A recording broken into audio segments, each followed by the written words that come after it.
Inshallah ta'ala, in this video, I would like to very swiftly touch on 10 common mistakes made whilst reading Surah-Al-Fatiha.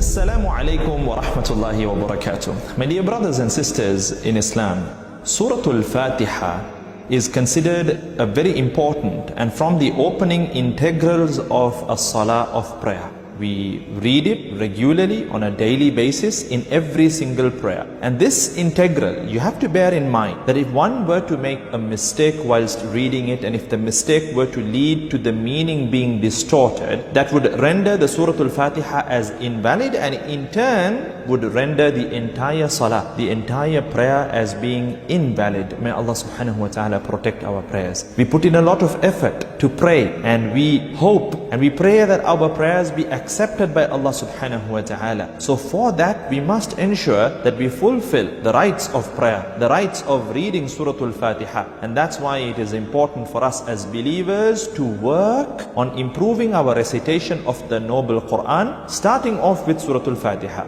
So inshallah ta'ala, in this video, I would like to very swiftly touch on 10 common mistakes made whilst reading Surah-Al-Fatiha. Common mistake number 1. In the ayah, Bismillahir Rahmanir Rahim, people tend to read it as Bismillahir Rahmanur Rahim, which is a mistake.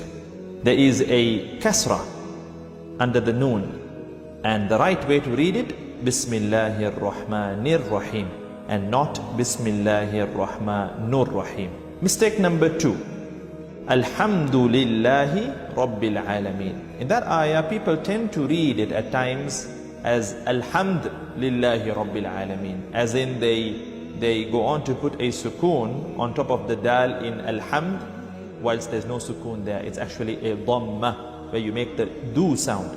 So the right way to read it, Alhamdulillahi Rabbil Alameen. The wrong way that some people tend to read it, Alhamdulillahi Rabbil Alameen, which needs to be corrected. Mistake number 3 now. Maliki Yawmiddin. Some people tend to read it again with a sukoon. Malik Yawmiddin. You know, so much to the extent that at times even they are not able to notice it. Malik Yawmiddin almost sounds as if they're reading it the right way, but then if you observe carefully and very, in a vigilant way, you will observe that they're making a subtle sukoon, where they would read Malik Yawmiddin. So the right way to read it, Maliki Yawmiddin. And some people also tend to drag the word Maliki unnecessarily, where they would say Maliki Yawmiddin, which is also not right. The right way to read it, Maliki Yawmiddin. Mistake number 4. And now this is an important ayah, and we tend to notice a lot of people making this mistake.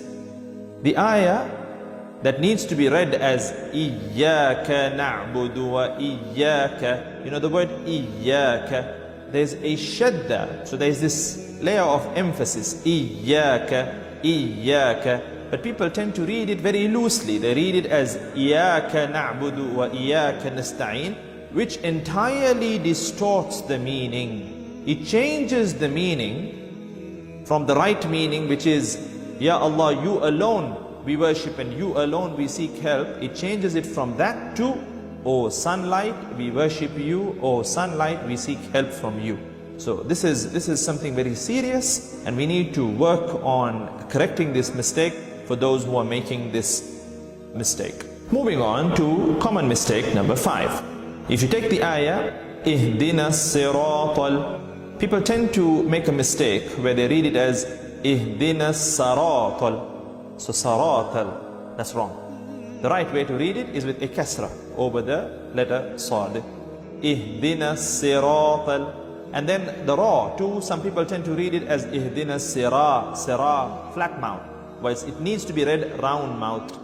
Ihdina siratal, Ihdina siratal.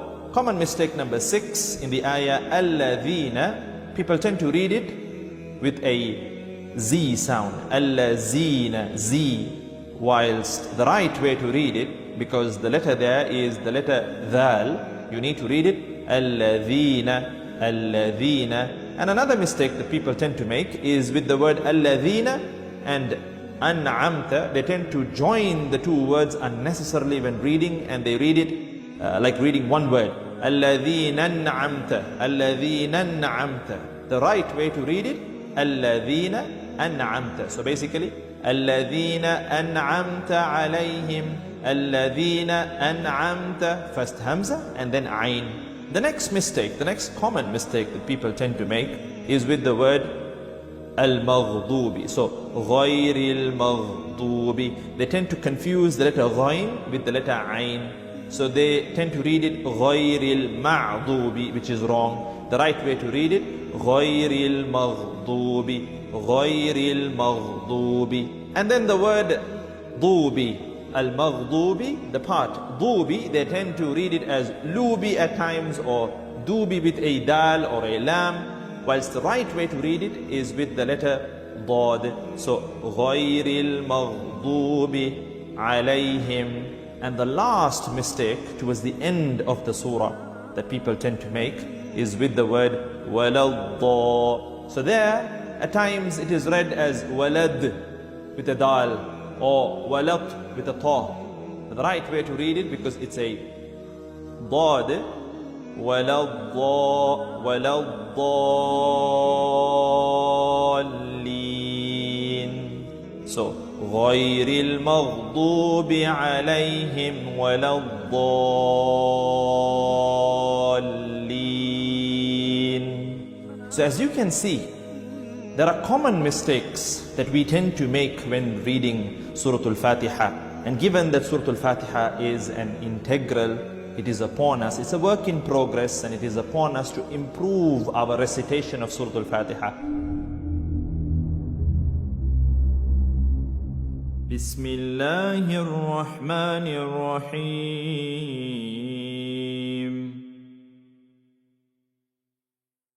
الحمد لله رب العالمين.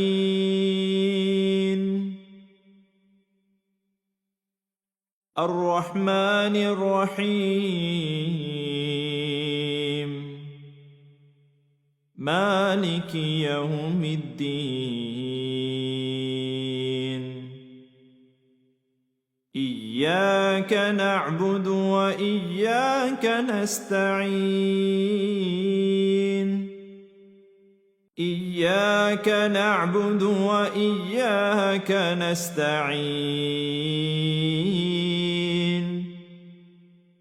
اهدنا الصراط المستقيم. صراط الذين أنعمت عليهم غير المغضوب عليهم